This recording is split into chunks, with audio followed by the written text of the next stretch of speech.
Hello everyone, this is Jude Leonard from Department of Physics, St. Joseph's College of Arts and Science, Cuddalore.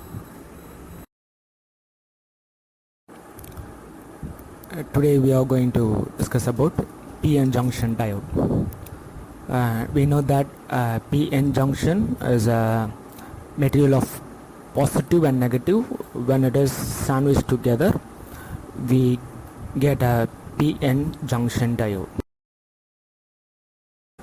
And you see in the pictorial representation the positive, that is the material which has the holes as majority charge carriers or taken as positive, and the electrons which are majority charge carriers or taken as the negative material. Obviously it is a negative material, and here it is forward bias means positive terminal is attached to the connected to the positive terminal, positive material, and negative is connected to the negative material where electrons or majority charge carriers. And in reverse bias condition, you see that there is the polarity gets reversed. Positive is connected to the negative terminal and negative is connected to the positive terminal. Since this reverse bias happens, there is a formation of depletion layer in the junction, and this is called as p-n junction. It is the boundary that separates the p and n type material. As I mentioned earlier, the junction, the interface between positive material, negative material, as junction, when it is reverse bias, there is a formation of depletion layer in that interface, and this is going to happen when excess electrons, that is excess electrons in the n region, the majority charge carriers in the n region, crosses the junction, crosses the interface and combines with the holes in the p region. That is the excess the majority charge carriers in the p region, it combines with the electrons in the n region, crosses the junction, that is that depletion layer, the interface. When this happens, the n region loses its electrons, the negative material loses its electrons, and while it loses the electron, it becomes positively charged. Similarly, when p region accepts the electron, it becomes negatively charged. And what happens means, at a certain point, the migration of holes from p region and electrons from n region gets stopped. You can see the migration process in that slide.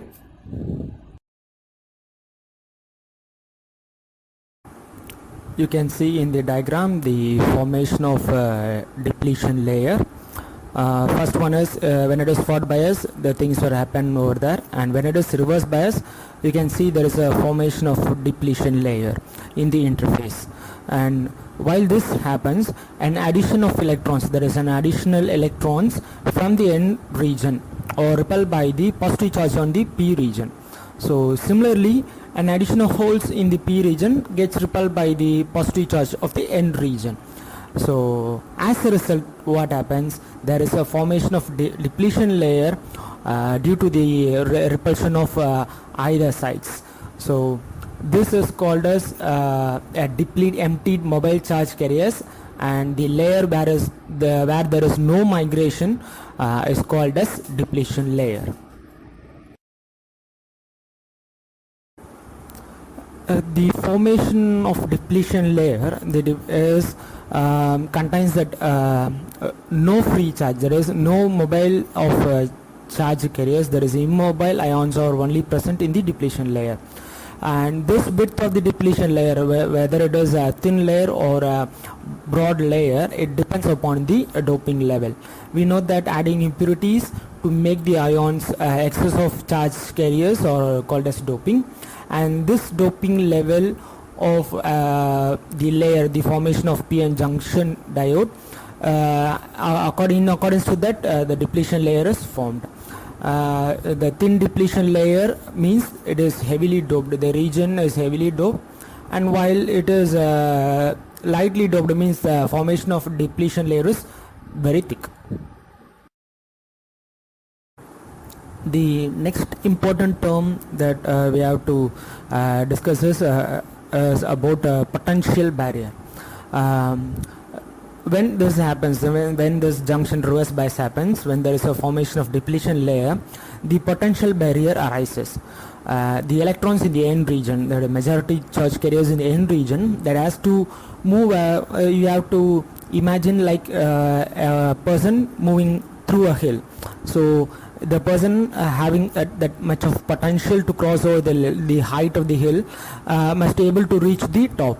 Similarly, the charge carriers on both the sides, that is n region or either in p region, it has to climb the potential in order to reach the another region. It means when n electrons in the n region has to go through the potential barrier, that is barrier means obstacle, goes through it, and they have to reach the p region. Similarly, the holes from the p region has to come over the potential barrier and to reach the n region.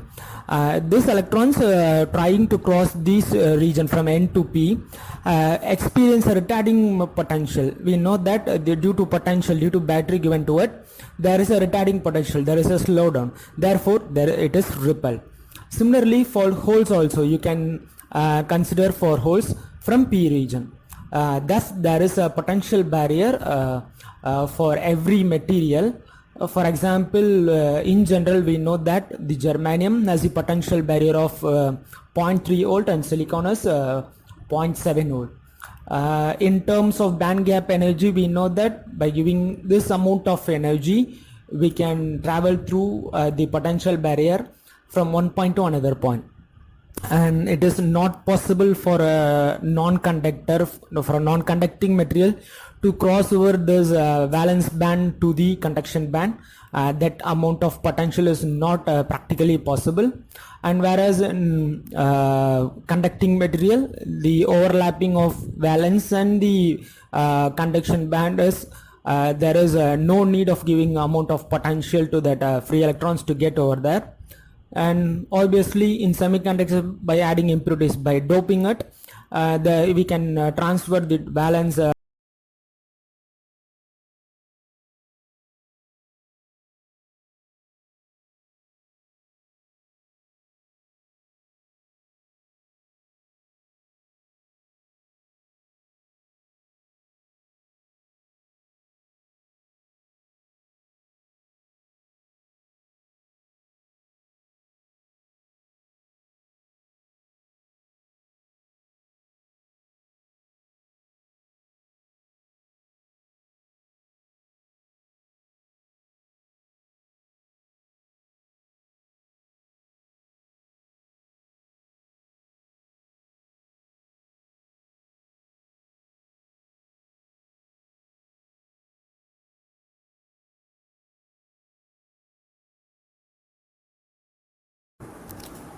as we already mentioned, forward bias mode is giving positive potential to the positive terminal, positive material, and negative to negative. Only in this mode the diode contacts. When the charges, that is electrons and holes, crosses the junction, it recombines with each other.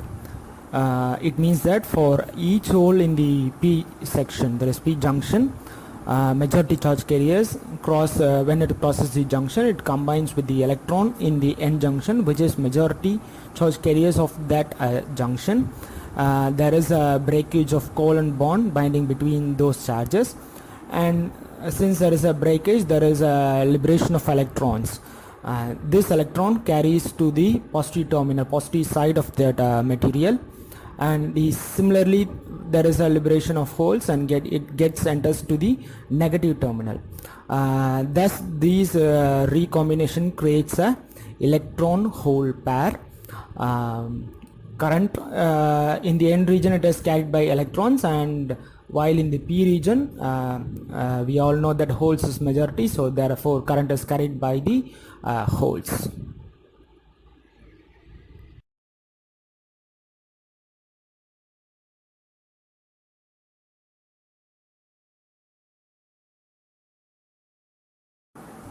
The slide shows the schematic representation of forward bias mode, and the next one is reverse bias mode.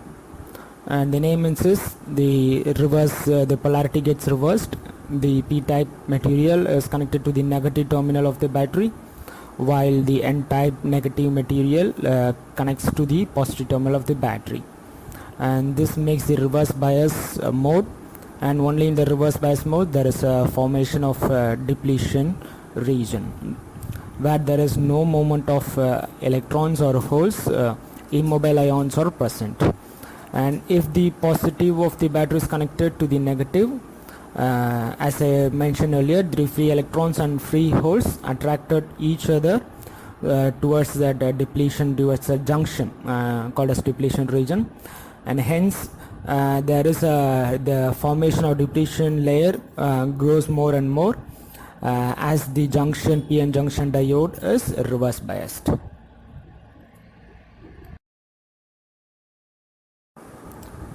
Here you can see the graphical representation of voltage current relationships, the characteristics of voltage current to the PN junction diode. And you can see in forward bias region there is a flow of current in the junction, and in the negative bias region, it is very important to see the negative bias region. There is a small amount of current also flows in that reverse region, and you can see that is you can call it as a reverse leakage current. It happens in the reverse bias region. It's more important. It continues till there is a saturation point, you can call as a avalanche breakdown, and while this happens there is a leakage of current in the reverse bias junction.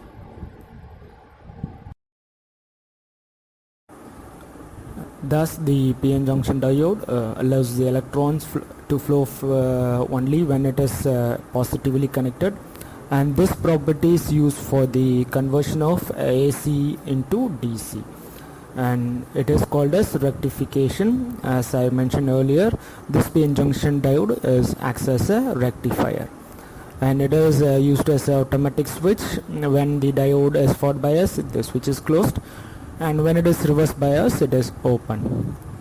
And next we can see the advantages of PN junction diode. The advantages are the photodiode detectors or high sensitivity, NI or near infrared sensitivity. It has the characteristics, and it consumes it gives a low noise and low dark current. And there are disadvantages too. Normal PN junction photodiodes have very high response times, and sometimes it acts as a low sensitivity rectifiers.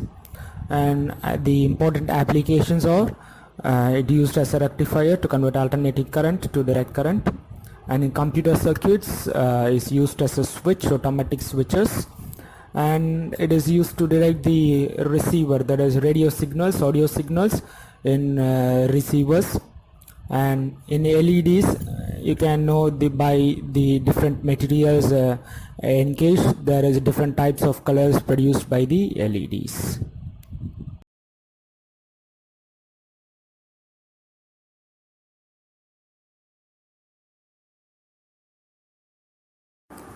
And this gives some idea about the formation of PN junction diode and depletion layer potential barrier, some details about it. Thank you.